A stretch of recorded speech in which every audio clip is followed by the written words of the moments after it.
নমস্কার, কেমন আছেন আপনারা? আশা করি আপনারা সকলেই খুব ভালো আছেন আর আমি অনেক ভালো আছি। দিনটা ছিল 25শে ডিসেম্বর। আমি আর আমার বান্ধবী সোজা চলে গিয়েছিলাম জিসাস এর কাছে। প্রথমেই কিনে নিয়েছিলাম দুটো ক্যান্ডেল কিনে আমরা সোজা চার্চের ভিতরে ঢুকে পড়লাম। ভিতরটা অনেক সুন্দর করে সাজানো হয়েছিল, বেশ ভালো দেখতে লাগছিল চারিপাশটা।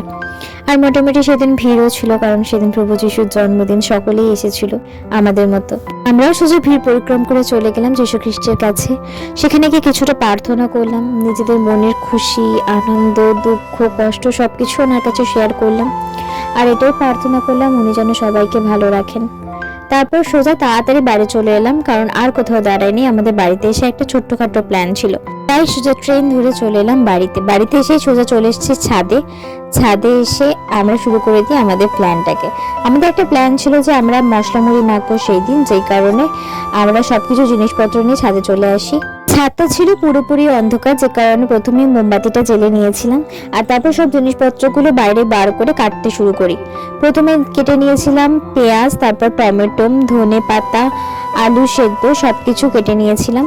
তারপরে শসা, কাঁচা লঙ্কা সবকিছু কেটে নিয়ে তারপরে দিয়ে দিয়েছিলাম এদিকে মটর, তেঁতুল আর এদিকে ঝুরি ভাজা। তেঁতুলের মধ্যে দিয়ে নিয়েছিলাম নুন, ঝাল মশলা সবকিছু মাখিয়ে নিয়েছিলাম। মাখিয়ে নিয়ে তেঁতুলের জলটা করেছিলাম। তারপর তেঁতুলের জলটা একে একে সব আলু কাবলির মধ্যে দিয়ে দিলাম, কারণ তেঁতুলের মধ্যে সবকিছু গোলা থাকলে ভালোভাবে চারিপাশটা মাখানো যায়। তার জন্য সবকিছু দিয়ে ভালোভাবে মাখিয়ে নিচ্ছিলাম। তারপর তেঁতুলটাও দিয়ে নিলাম, দিয়ে ভালোভাবে মাখিয়ে নিলাম। বেশ ভালো লাগছিল খেতে, খুবই টেস্টি হয়েছিল এইটাই খেতে।